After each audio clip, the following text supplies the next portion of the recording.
Kent Fusion Money Talk here with another video. And this is one way you can make money in. And this is a box truck. I know some of y'all like, you know what, Kent? I don't have a CDL license. And somebody else in the comments probably like, I don't feel like taking a test to get a CDL license. But I got good news for you. A box truck and a semi truck, they're two separate things. So semi, yes, you do need a CDL license for that. But a box truck, you don't need a CDL. You just need a regular driver license. So in this video, I'm talking about pretty much owning your own box truck. I don't own mine, but if you do decide to buy a box truck, here's what you could do. One thing I talked about in my past videos was flipping furniture.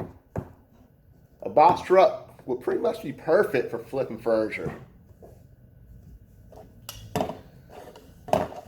Because if you have a box truck, guess what? You may not even need a storage unit. Also, you can still get a storage unit if you want to, but you actually don't really need one. You just get like the furniture, put on a box truck. Also, you take the furniture off, clean the furniture off. All of the couches, you would clean those off. The wooden furniture, you probably won't need too much cleaning. You let it dry off. The furniture, the couch, you let them dry off. Then you just put them back on the truck. Not before you take pictures, of course, of the furniture. You pretty much try to sell them on, you sell them online. It'd be like Facebook Marketplace, the other one, OfferUp, Craigslist. I've never used Craigslist in my life to sell anything. And I'm pretty sure some other ones. Let Go used to be one, but they combined that with OfferUp, which I'm not too happy about that.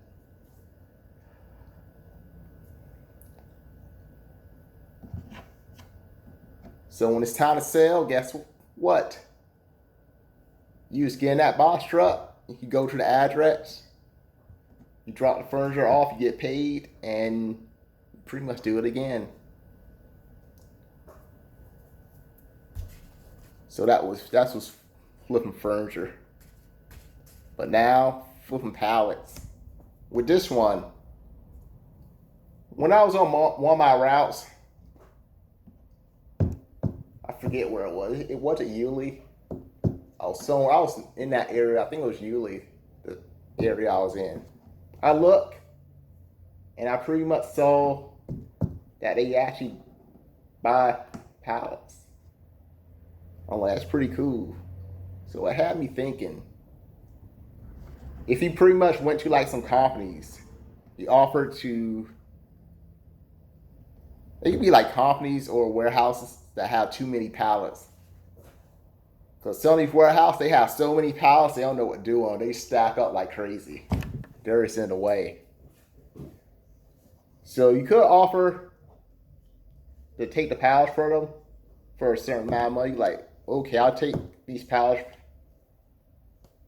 Let's from you you pay me $2 for every pallet. I would take it from you. So you take like 40 pallets from them, that's $80. Or you can offer just take it all for free. They're probably wanting taking the pallets from them for free.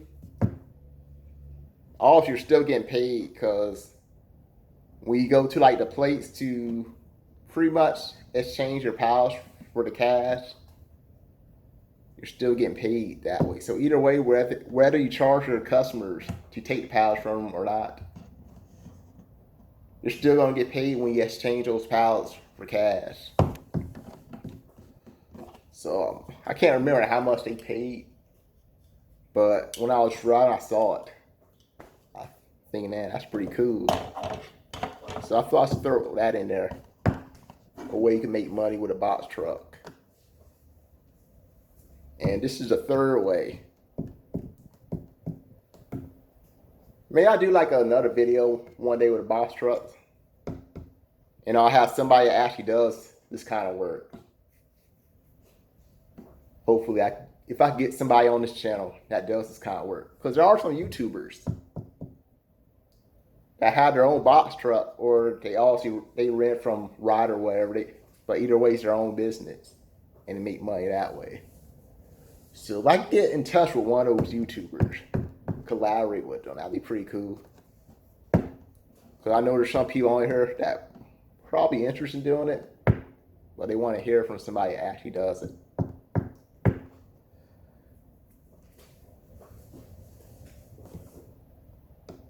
So I think this is how it works.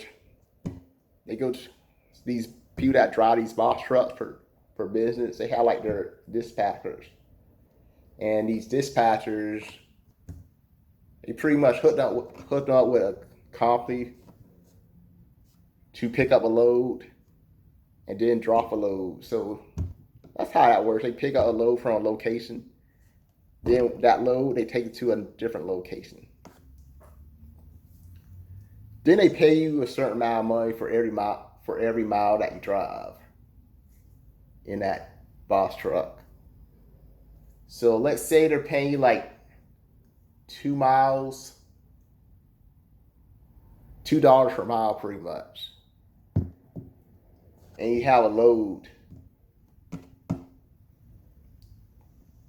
You're like in Florida. I'm just using this as an example.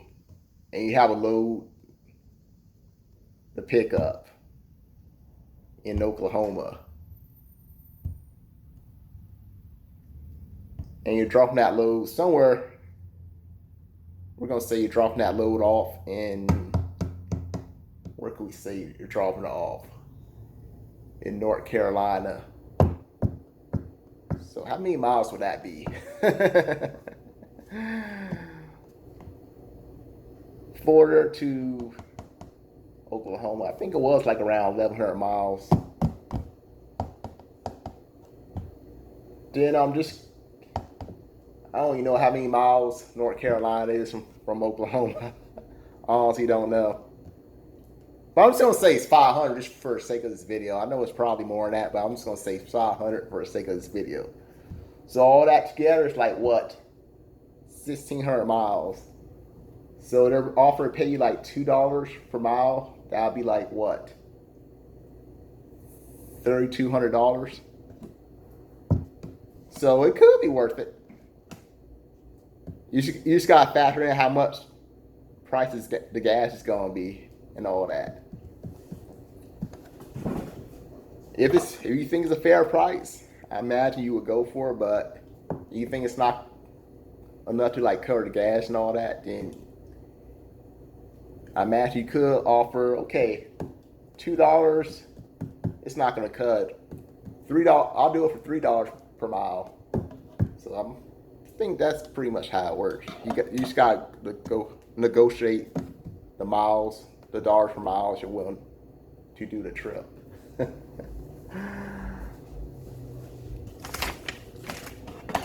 So that's pretty much how that worked, I would imagine. I kind of thought about doing this myself. Speaking of that, there was this truck at my job that it was pretty much willing to sell. I did talk about this once in my video. He's basically selling this for like, I think he told me he's selling it for like $1,000. So it does sound like a good deal. And the truck it wasn't a big box truck. It was smaller than the one it's not the 26 foot. I don't know. I think it might have been like the 12 foot. So it was a small truck. So the small box truck could be actually pretty good because it's easier to get in and out of tight places. So that's one thing I like about small ones. So $1,000 for this box truck sound like a good deal. So why didn't I take this deal if it was a good deal? Well, there are some reasons. For one thing, I pretty much live in an apartment, so I'm not quite sure how they would feel if I had like a box truck park in the parking lot, I should say. I don't know how they would feel about that. So that was one thing. Another thing, insurance. I have no idea how high that insurance would be. I never had a box truck in my life, so with insurance, I imagine it is going to be a lot higher than the car because you're more likely to get in an accident driving a box truck than you are driving a regular car. Because there's more blind spots on a box truck than there is a regular car. I know when I drive a 26-foot box truck, if the car's like in a certain position, you can't even see that car in the mirror. So they can be pretty dangerous at times. So yes, they are going to be more expensive. Another reason, the maintenance. So I never had to take care of box trucks, so I have no idea what the maintenance is going to be like. So this honestly would have been like the first truck I ever had, box truck. So if I bought it, I'm thinking, okay, I can handle that expense. Did I get surprised? They'll be like, oh yeah, your brakes need to be fixed. That's gonna cost you like $1,800. What? I never paid $800 in my life to have my brakes fixed. Well, this is in the car. It costs more than a box truck. Honestly, I don't know how much the brakes would cost on a box truck. I'm just making things up. Giving you an example.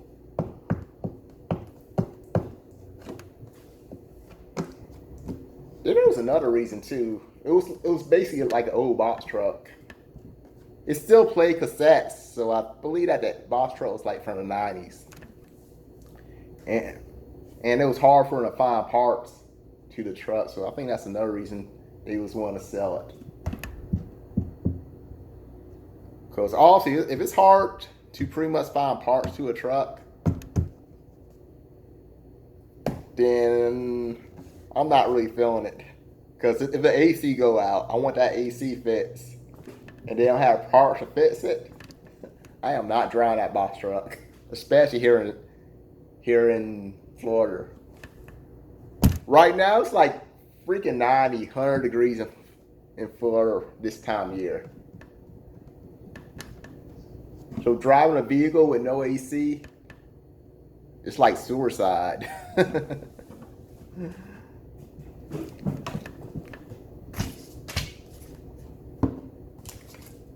So that was basically the reason I ordered out to not buy that box truck.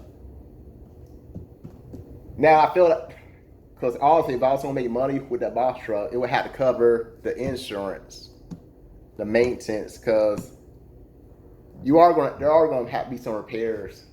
It's like that with every vehicle you buy, there's going to be repairs, so you're going to have enough to cover that. Then of course you want to make some profit when you do this kind of thing. So where do you get the box trucks from? I mean, you could look online pretty much. I mean, they are pretty pricey, but not too bad. Like I said, some box trucks you get them like pretty cheap. If they're old, you get them pretty cheap. Because like I said, my job was selling that truck for like $1,000. So that was pretty much a good deal, but I'll tell you the reason I didn't get it. The insurance, the maintenance, and the courts, it was pretty much hard to find the parts. And I live in an apartment, so those were pretty much the 4 reasons. Also, if I live like out in the country, where people aren't going to complain that I have like a box truck in my yard, then it works out for you. Maybe some people that watch my videos, y'all live in the country, so you probably have a box truck in your yard and nobody's going to care about it. So I just want to go over that. Maybe next time I do a video with box truck, hopefully I could get somebody to come on this video with me. Somebody actually does this kind of stuff and have them talk. Hopefully. And by the way, why haven't I done 12-hour release challenge? Well, Like I said, I needed like 5 more subscribers, but I actually lost subscribers. I'm down like 594 now, so now I need 6 more. So once I hit that, then I'm going to go for that 12-hour shift. A part of me's hoping I don't hit 600 to the fall, because I do not like this hot weather. So you like this video, give me a thumbs up, subscribe to my channel. And with that being said, have a good weekend. Bye for now.